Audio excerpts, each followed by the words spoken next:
ርካሽ ነው። ለምሳሌ ያህል ነው። እዚህ ግን በጣም ክብር ያላት ቅጠል ናት። እዚህ ሀገር ይቺ ቅጠል ይቺ ምንድናት ስሟ? አሪቲ በጣም ክብር ያላት ማለት ነው። ገብቷችኋል? በጣም ነው የገረመኝ እኔ ዛሬ። በጣም እንደዚህ አጭደን የምንጥለው ነገር የሆነ ቦታ ላይ በጣም ውድና እኔ እንጃ በጣም ነው የገረመኝ። ለማንኛውም ባላችሁ ነገር የምትጠቀሙ በእጅ የያዙት ወርቅ እንዳይሆንባችሁ ተጠቀሙበት ለማለት ፈልጌ ነው።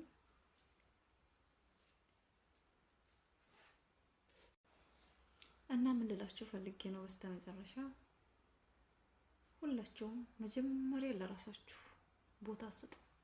ራሳችሁን አክብሩ። ራሳችሁን ስታከብሩ ሁሉም ያከብራችኋል።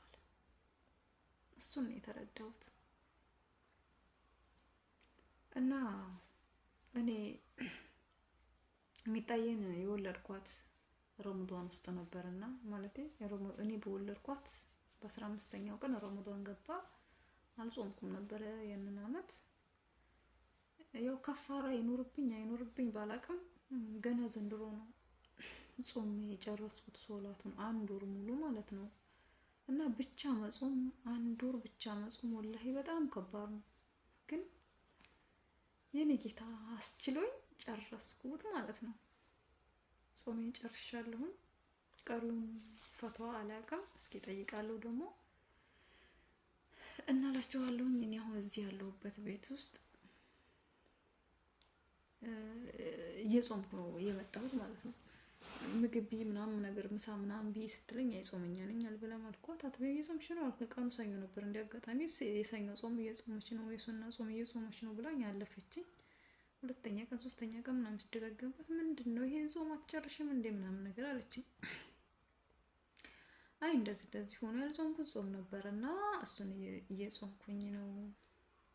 20 ቀን ጾም ያለሁኝ 10 ቀን ነው የቀረኝ ችግር የለውም ምናምን ነገር አልኳት። አረ አለችኝ ማሻአላ ምናምን ነገር አለችና ዝም አለች እላችኋለሁ። በዛው በቃ ለኔ በጣም ትልቅ ቦታ ሰጠችኝ ማለት ነው እሷ።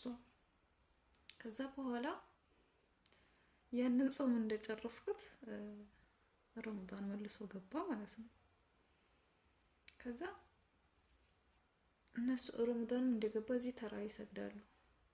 ሁልጊዜም ይሰግዳሉና ትሄጃለሽ ብላ ትጠይቀኛለች።